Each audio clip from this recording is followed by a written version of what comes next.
12,500 aliens की सभ्यता अभी हमारी आकाशगंगा मिल्की वे में जीवन की सांस ले रहे हैं। गणित का ये इक्वेशन आपको सोचने पर मजबूर कर देगा। करीब 100 मिलियन गैलेक्सी में बिलियंस ऑफ स्टार्स मौजूद हैं और अरबों ग्रह हर एक सितारे की परिक्रमा कर रहे हैं। तो ये एक बहुत बड़ा हाई चांस बनता है कि कहीं ना कहीं किसी ग्रह में बुद्धिमान जीव वास कर रहे होंगे। तो अगर आपको हमारी गैलेक्सी में मौजूद अलौकिक जीवन की संख्या का अनुमान लगाना है तो आपको गणित के उस इक्वेशन का प्रयोग करना होगा जिसे द ड्रेक इक्वेशन कहा जाता है। साल 1961 में रेडियो एस्ट्रोनॉमर फ्रैंक ड्रेक द्वारा इस इक्वेशन को पहली बार प्रपोज किया गया था और इस इक्वेशन को साइंटिफिक कम्युनिटी भी एक अनुमान के तौर पर स्वीकार करती है। तो चलिए हम इस इक्वेशन को जानते हैं और इसको एक लॉजिकल तरीके से सॉल्व करते हैं।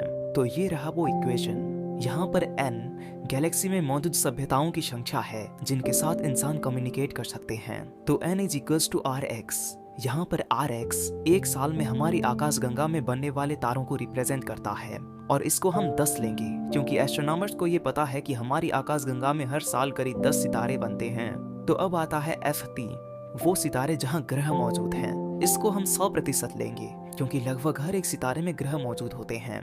Ne, वो ग्रह जहाँ जीवन संभव हो सकता है। ध्यान देना, यहाँ मैं प्रोबेबिलिटी की बात कह रहा हूँ। इसको हम 25% लेंगे क्योंकि जीवन बहुत कठोर वातावरण में मौजूद हो सकता है। इससे ये समझ में आएगा कि कई ग्रहों पर जीवन मौजूद हो सकता है। Fl, वो ग्रह जहाँ जीवन मौजूद है और इसमें ऑलरेडी जहाँ जीवन मौजूद है उसकी बात कही गई है। इसको हम 100% लेंगे क्योंकि यदि जीवन अस्तित्व में हो सकता है तो ये होगा ही। अब आता है Fi, वो ग्रह जहाँ बुद्धिमान सभ्यता मौजूद हो सकती है।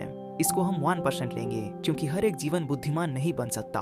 और अब आता है Fc, उन बुद्धिमान एलियंस को दर्शाता है जो तकनीकी विकास करते हैं और अपने ग्रह के बाहर कम्युनिकेट कर सकते हैं।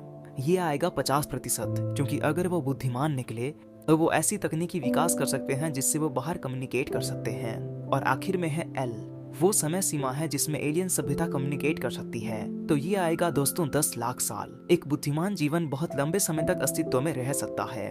तो इनको मल्टीप्लाई करने के बाद हमें वो संख्या मिलेगा कि आखिर कितने बुद्धिमान एलियंस की सभ्यता हमारी आकाशगंगा में मौजूद हो सकते हैं। तो इसको सॉल्व करने के बाद इसका जवाब आएगा 12,500। एक अनुमान के तौर पर दोस्तों, गणित के एक इक्वेशन से बस हम ये अनुमान लगा सकते हैं कि हमारी आकाशगंगा में आखिर जीवन मौजूद है या नहीं। इन 12,500 सभ्यताओं में से हम एक हैं। तो क्या ये नहीं हो सकता कि कोई दूसरी सभ्यता मौजूद होगी आकाशगंगा के उस छोर पर जहां हमारी नजर नहीं पहुंच सकती? कहीं ना कहीं कुछ अतुलनीय पहचाने जाने का इंतजार कर रहा है।